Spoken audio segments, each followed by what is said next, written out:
Capítulo 1. El origen. id Software y los inicios del infierno. Mucho antes de que los jugadores desataran el infierno pixelado con una escopeta en Doom, 4 jóvenes programadores estaban reescribiendo las reglas del videojuego, desde un rincón olvidado de Luisiana. En 1989, en la ciudad de Shreveport, Luisiana, un pequeño grupo de empleados de una empresa llamada SoftDisk comenzó a experimentar en su tiempo libre. En sus oficinas no había lujos, solo computadoras grises, escritorios gastados y cafés eternamente recalentados.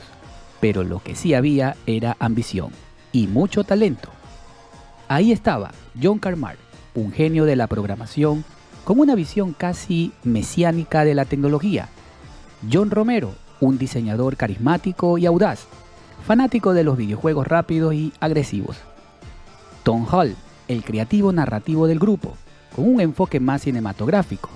Y Adrian Carmack, el artista visual obsesionado con crear mundos que fueran tan grotescos como fascinantes. Uno de los primeros milagros llegó gracias a Carmack, en una época donde las computadoras personales apenas podían mover gráficos. Él descubrió cómo replicar el desplazamiento lateral suave de Super Mario Bros. 3 en una PC. Lo llamó Adaptive Tail Refresh y básicamente permitió que un juego en PC se moviera como una consola de Nintendo. Esto fue un escándalo técnico, una locura. Esa tecnología fue la base para su primer gran éxito, Commander King, un colorido juego de plataformas lanzado como shareware en 1990. Fue un éxito inmediato, vendiendo miles de copias y generando una comunidad devota. Fue también la excusa perfecta para dejar SoftDisk y fundar su propia compañía, id Software. El nombre id hacía referencia al concepto freudiano del subconsciente más primitivo. Y no era casual. Estos tipos querían crear juegos que hablaran directamente al instinto, a la velocidad, a la necesidad de adrenalina. Nada de largos intros ni complejas mecánicas, solo acción pura y directa. A principios de los 90, mientras otras empresas seguían desarrollando aventuras gráficas o RPGs más pausados, en id ya estaban imaginando un nuevo tipo de experiencia. Habían probado las armas en Overtime 3D y Katagon 3D, y luego lo rompieron con Wolfenstein 3D en 1992, un juego violento, en primera persona, donde enfrentabas a soldados nazis, perros asesinos y jefes con metralletas en cada brazo. No había sutileza, pero sí una nueva forma de jugar. El éxito de Wolfenstein fue explosivo, pero para id Software eso solo era el primer disparo.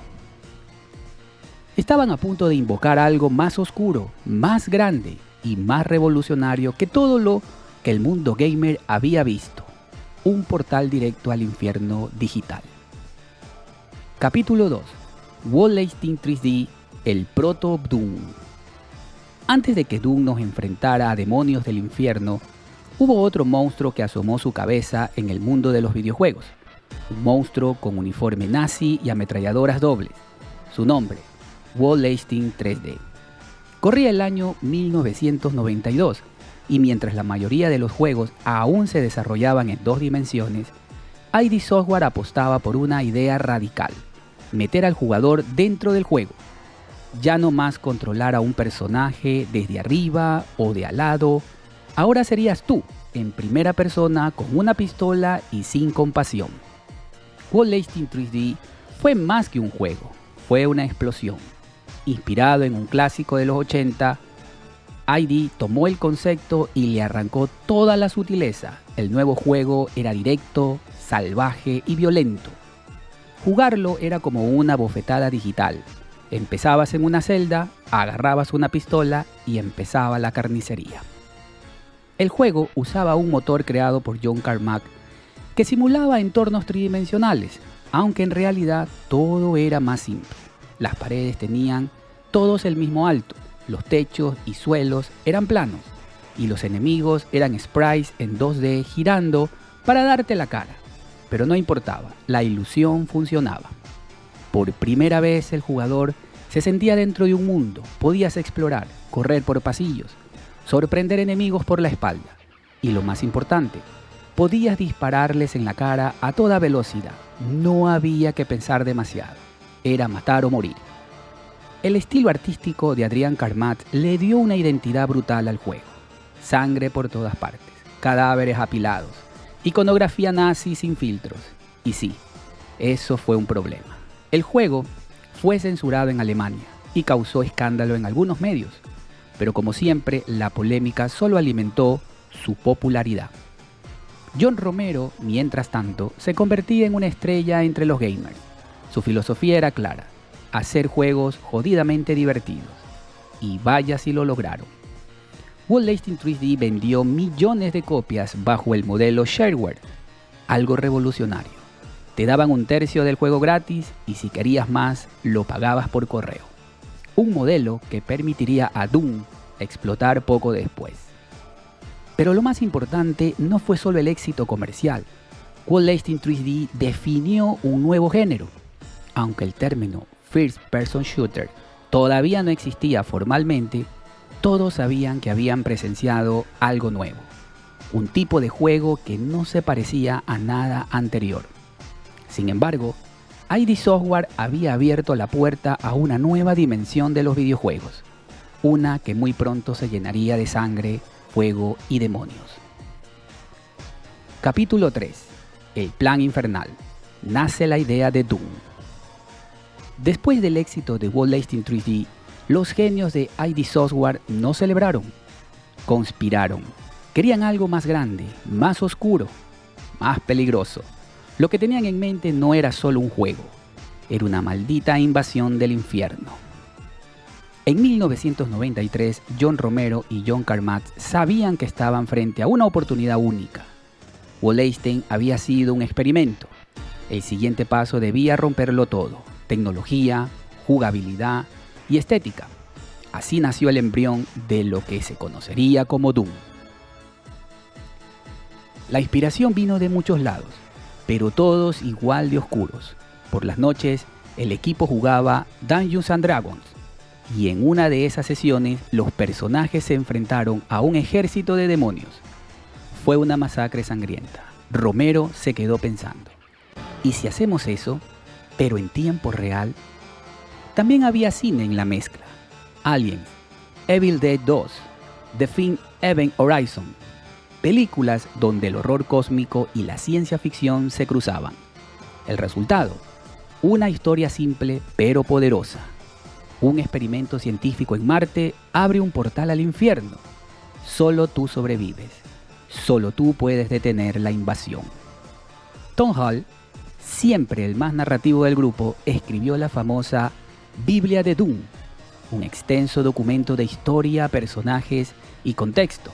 Según él, Doom tendría una trama profunda, con diálogos, giros y hasta nombres de personajes, pero no duró mucho. John Carmack tenía otra filosofía. La historia en un videojuego debería estar ahí, pero no ser intrusiva, como el argumento en una película porno. Crudo, pero claro, el enfoque cambió. Se eliminó casi toda la narrativa y lo que quedó fue pura experiencia. Te despiertas, ves un arma, hay un demonio, lo matas. Fin. Y funcionó. Mientras tanto, el equipo crecía. A la formación original se sumaron diseñadores como Sandy Petersen, que había trabajado en juegos de mesa de terror, y músicos como Bobby Prince, quien comenzó a componer la banda sonora con riffs inspirados en Metallica, Slayer y Pantera, todo en formato MIDI. El motor gráfico, obra de Carmack, ya estaba en desarrollo, y lo que se podía hacer con él era simplemente alucinante. Niveles no lineales, alturas variadas, texturas en los techos y suelos, iluminación dinámica, puertas que chirrían, interruptores ocultos y lo más loco, multijugador en red, algo completamente nuevo. El nombre del juego fue tan directo como su propuesta. Romero lo sacó de una escena de Color of Money donde Tom Cruise muestra su estuche de taco de billar y dice Doom. Simple, mortal, inevitable. A medida que los niveles tomaban forma y los demonios cobraban vida en pantalla, el equipo empezó a darse cuenta de lo que tenían entre manos. Esto no era un simple juego de disparos, era una puerta al infierno y estaban dispuestos a abrirla. Capítulo 4. El infierno técnico de Carmack. Mientras Romero diseñaba niveles sangrientos y Adrián dibujaba demonios deformes, había un hombre encerrado en su mundo, rodeado de monitores, teclas mecánicas y líneas infinitas de código. Su nombre, John Carmack. Su misión, abrir el infierno, en 3D. Para entender por qué Doom fue un terremoto en la industria, hay que entender primero quién era John Carmack. No solo un programador brillante, sino un visionario. Un tipo capaz de hacer magia con código ensamblador, mientras el resto del mundo apenas aprendía a mover sprite. Carmack no solo quería hacer un juego, quería crear un motor gráfico tan potente, tan flexible, que redefiniera lo que se podía hacer en un PC de los años 90. Y lo logró. Mientras Walt Lasting 3D usaba un entorno completamente plano, Doom introdujo conceptos nuevos para el jugador promedio. Alturas variables en los mapas. Ya no eran solo laberintos horizontales, ahora había plataformas elevadas, techos y fosas. Iluminación dinámica, zonas oscuras, sombras, efectos atmosféricos que daban miedo de verdad. Arquitectura no ortogonal. Los pasillos ya no eran siempre en ángulo recto. Los niveles eran más naturales, más complejos. Colisiones mejoradas. Los enemigos se movían, patrullaban y hasta se mataban entre sí. Sí, eran golpeados por error. Sí, el infierno también tenía fuego amigo. Y entonces llegó una palabra mágica: multijugador. Por primera vez en la historia, podías conectar varias computadoras en una red local y jugar Doom en modo cooperativo o competitivo. Así nació el legendario modo Deathmatch, un concepto que hoy domina el gaming online, pero que en 1993 era una locura experimental. Doom no solo te dejaba matar demonios, te dejaba matar a tus amigos. Y eso cambió todo. Pero Carmack hizo algo todavía más revolucionario. Separó el motor del juego de los datos del juego. Esto significa que cualquiera podía modificar los niveles, cambiar los sonidos, crear nuevos enemigos. Así nacieron los archivos WAP. Y con ellos, el modding moderno. Por si fuera poco, ID Software apostó por un modelo de distribución completamente distinto, el sistema Shareware. Lanzaron el primer episodio de Doom, completamente gratis.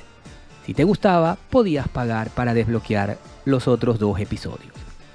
Esto permitió que Doom se propagara como un virus en oficinas, universidades, cybercafés, disco de regalo en revistas. Hasta se pasaba en disquete entre amigos, como si fuera una droga. De hecho, el día que se lanzó Doom, los servidores de la red universitaria de Texas colapsaron por la cantidad de gente intentando descargarlo. Sí, literalmente, Doom rompió internet antes de que eso fuera una frase popular. Gracias a Carmack, Doom no fue solo un videojuego, fue una plataforma, una tecnología, una revolución silenciosa que estallaba en píxeles rojos y gritos demoníacos. Capítulo 5. Doom llega a la Tierra y arrasa con todo. 10 de diciembre de 1993, mientras la mayoría del mundo jugaba en 2D, un pequeño estudio en Texas desataba una tormenta digital que sacudiría la industria para siempre. Ese día, Doom no solo fue lanzado, fue liberado como un virus imposible de contener. Al iniciar el juego, la experiencia era intensa e inmediata. Una nave espacial abandonada, el jugador armado con una escopeta y un ejército de zombies espaciales y demonios infernales esperando en los pasillos oscuros. La atmósfera opresiva y la acción frenética atraparon a jugadores desde el primer segundo. Los niveles eran laberintos intrincados, llenos de secretos, trampas y enemigos que atacaban con ferocidad. La música, con riffs intensos de heavy metal en MIDI, elevaba la tensión a otro nivel. Doom no solo se jugaba, se vivía. La novedad más impactante fue la incorporación del modo multijugador por red local, donde amigos y desconocidos podían enfrentarse en partidas de deathmatch. Esta función fue revolucionaria y cimentó la base de los juegos en línea que conocemos hoy. Pronto, Doom dejó de ser un simple videojuego para convertirse en un fenómeno cultural. Oficinas enteras se llenaron de empleados jugando a escondidas. Las escuelas se convirtieron en campos de batallas clandestinos y los jóvenes compartían disquetes con niveles personalizados, mods y trucos. Sin embargo, no todo fue positivo. Los medios de comunicación y algunos políticos señalaron a Doom como un ejemplo de violencia excesiva en videojuegos, acusándolo de glorificar el satanismo y la brutalidad. A pesar de la controversia, esto solo aumentó su notoriedad y popularidad. El infierno había llegado a la Tierra y millones de jugadores estaban encantados de abrirle la puerta. La influencia de Doom se extendió mucho más allá de la industria del videojuego. Su estética oscura, su acción frenética y su atmósfera sonora definieron una era y sentaron las bases para toda una generación de shooters en primera persona. Capítulo 6. Impacto inmediato y cultural. Para 1994, Doom ya no solo era un videojuego, era un lenguaje, un estilo, una actitud. Era un virus digital que se replicaba en disquete, pasillos escolares y redes universitarias. Doom había dejado de ser un juego para convertirse en un fenómeno. En los meses posteriores a su lanzamiento, Doom se jugaba en casi todos los lugares donde existiera una PC. Universidades lo instalaban en laboratorios de informática por accidente. Oficinas enteras lo tenían escondido en carpetas ocultas. Incluso llegó a instalarse en la red interna de Microsoft, donde los empleados organizaban torneos clandestinos. En 1995, la propia compañía tuvo que emitir un memorando prohibiendo jugar Doom en horario laboral. Cuando una empresa tiene que prohibir específicamente tu juego, sabes que hiciste historia. La palabra Doom Clone empezó a aparecer en revistas especializadas. No existía aún el término First Person Shooter, así que cualquier juego en primera persona con armas se consideraba un clon de Doom. Heretic, Hexen, Rise on the Triad, Marathon Dark Force, todos querían una tajada del infierno. El término FPS llegó después, pero el molde era claro. Armas, velocidad, enemigos, laberintos, sangre. Ese era el ADN Doom. Por supuesto, con la fama también vino la polémica. Doom fue acusado de satanismo por sus símbolos demoníacos, pentagramas y la atmósfera infernal. Fue blanco de políticos estadounidenses como Joy Lieberman, que lo incluyó en audiencias sobre violencia en videojuegos junto con Mortal Kombat. Se convirtió en el símbolo de una supuesta generación de videojuegos violentos. Y sin embargo, eso solo lo hizo más popular. Porque Doom no necesitaba pedir permiso. Era rápido, visceral, desafiante y liberador. Una fantasía de poder comprimida en megabytes. Un exorcismo personal jugado en pantalla. Para muchos jóvenes, fue su primer encuentro con una forma de entretenimiento interactivo que no los trataba como niños. Doom no solo te daba un arma, te hacía sentir como si siempre hubieras tenido una. Pero el impacto más profundo no fue comercial, ni siquiera técnico, fue cultural. Doom creó comunidades, jugadores compartían niveles hechos a mano en disquete, subían sus propias creaciones a BBS y nacían foros enteros dedicados al modding. Fue el único del contenido generado por el usuario a gran escala. Y eso nos lleva a otra gran innovación, la apertura del juego. John Carmack decidió liberar el código fuente de Doom en 1997, un gesto que transformó a Doom en el juego más porteado de la historia. Desde ese momento, gente empezó a correr Doom en cualquier cosa que tuviera una pantalla. Calculadoras, cajeros automáticos, impresoras, incluso pruebas de embarazo digitales. Sí, como lo dije, Doom corre en una prueba de embarazo digital. Ese gesto no solo cimentó el legado de Carmack como un dios del código abierto, sino que convirtió a Doom en una especie de broma recurrente y amorosa dentro del mundo tech. ¿Puedes correr Doom ahí? Se volvió la pregunta definitiva para cualquier nuevo dispositivo. Mientras tanto, el término Deathmatch, nacido literalmente en Doom, se convertiría en una pieza angular del gaming competitivo. Desde Quake hasta Counter-Strike, Call of Duty o Fortnite, todos los FPS modernos le deben esa sangre a Doom. Y aunque los años pasaban, Doom nunca desaparecía, ni de las computadoras ni de la memoria colectiva. Había dejado su huella en el silicio, en el metal y en la cultura. Capítulo 7. La comunidad Doom y el nacimiento del modding. Si Doom fue una revolución, su comunidad fue la resistencia. Cuando ID Software creó un juego, lo entregó al mundo con una caja de herramientas, y el mundo hizo cosas que nadie imaginaba. Uno de los movimientos más influyentes en la historia de los videojuegos nació no en las oficinas de ID Software, sino en los dormitorios de jugadores anónimos, en sótanos con luces fluorescentes, en cybercafés con PCs lentas pero llenas de creatividad. Esto fue posible gracias a una decisión clave. John Carmack diseñó Doom con una estructura modular. El juego estaba dividido en dos partes: el motor, que era el ejecutable, y los archivos de datos llamados WAD. Del inglés, Where's All the Data? ¿Dónde están todos los datos? Y eso cambió todo. Porque lo que Carmack hizo, quizás sin imaginar el alcance, fue entregar una llave, la llave del infierno. Y los jugadores no tardaron en abrir la puerta. Cientos de jugadores empezaron a crear sus propios mapas, armas, enemigos, música, hasta conversiones completas. Así nació el fenómeno de los mods, modificaciones que alteraban la experiencia base. Algunas eran simples variaciones de niveles, otras eran reinvenciones totales. El modding o modificaciones de Doom fue el terreno fértil donde germinaron desarrolladores independientes, diseñadores de niveles profesionales y comunidades enteras.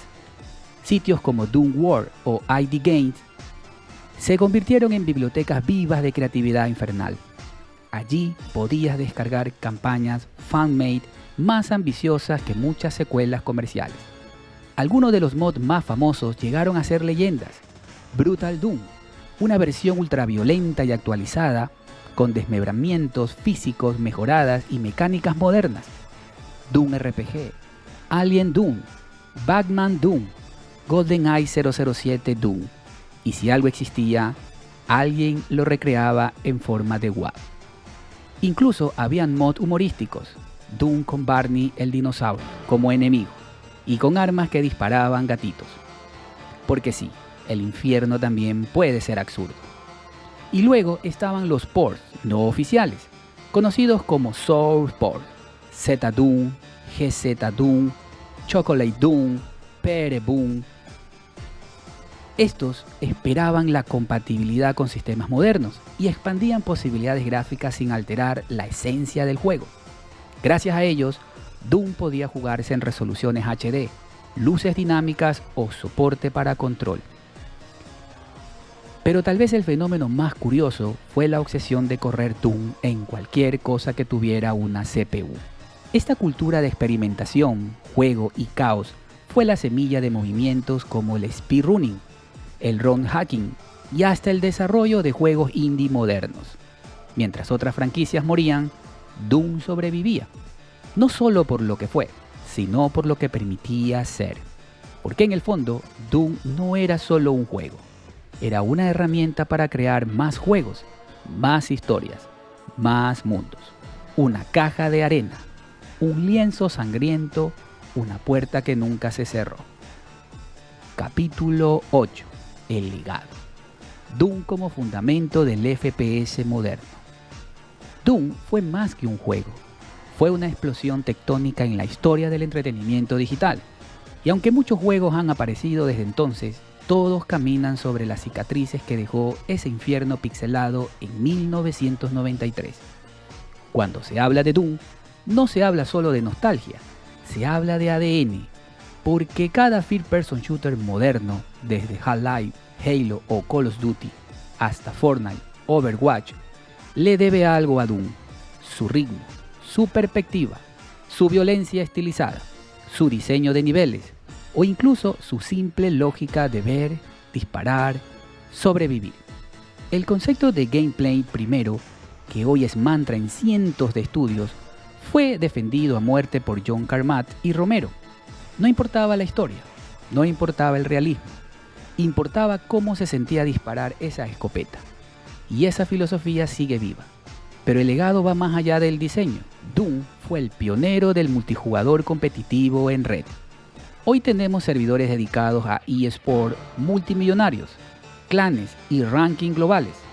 Porque en 1993 unos tipos en Texas decidieron que sería divertido matar a tu amigo en una red local con una motosierra virtual. También fue el embrión de los mods como cultura. La idea de que un jugador podía ser también diseñador, que el juego no terminaba cuando lo terminabas, sino cuando reimaginabas.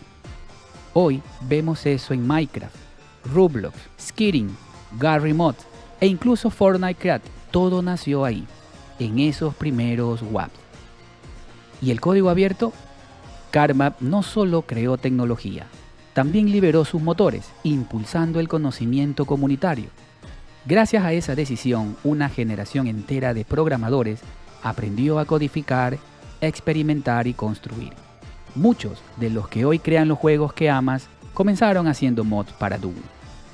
A lo largo de las décadas, Doom ha tenido múltiples reencarnaciones oficiales.